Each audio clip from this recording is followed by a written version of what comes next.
Today we're taking a look at marijuana, the most widely used illegal drug in the United States, and whether bringing it out of the shadows would solve anything. Jason Carroll joins us now. You know, we just heard from Homeland Security Secretary Janet Napolitano. Yeah. I said, would this administration even consider Flat out legalizing? No. Right, but it doesn't mean that this debate still isn't taking on a real sense of urgency.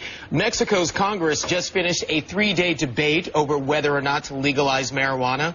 The idea seems to be gaining support there, and it's an idea that's been kicked around in the United States for years.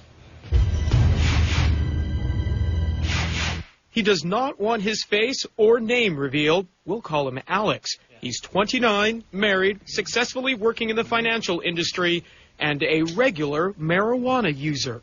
There's a stigma attached to the use of marijuana. I don't think that stereotype applies to everyone. And really, I simply equate it to having a beer.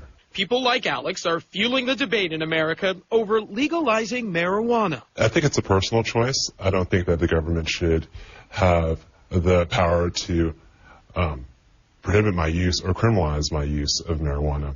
The most recent survey shows nearly 15 million people admitted using marijuana in a given month, a higher number than any other illegal substance. 40% of drug arrests are for marijuana.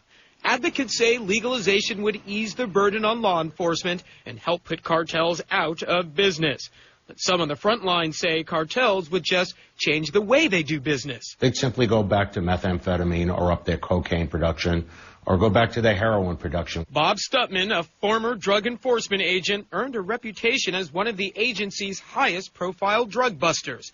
He says legalization sends the wrong message and would just encourage more users. Are we willing to accept the potential negative effects of more use of marijuana added on to alcohol and tobacco simply because it is the recreational drug of choice of a fairly vocal minority? In that minority, Mexico's former deputy foreign minister, who says he supports gradual legalization in the United States at a time when drug-related violence is on the rise in Mexico. What we've seen over the years is that every time there's been a change in the interdiction strategy, what has happened is that the drugs have found other routes and other ways to move to the countries where there is a demand.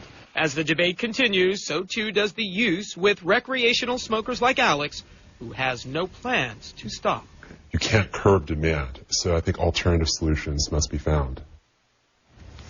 Well, some experts say if you really want to win the war on drugs, the effort has to be twofold. First, cut the drugs at the source, and that means dismantling the cartels by going after their leaders.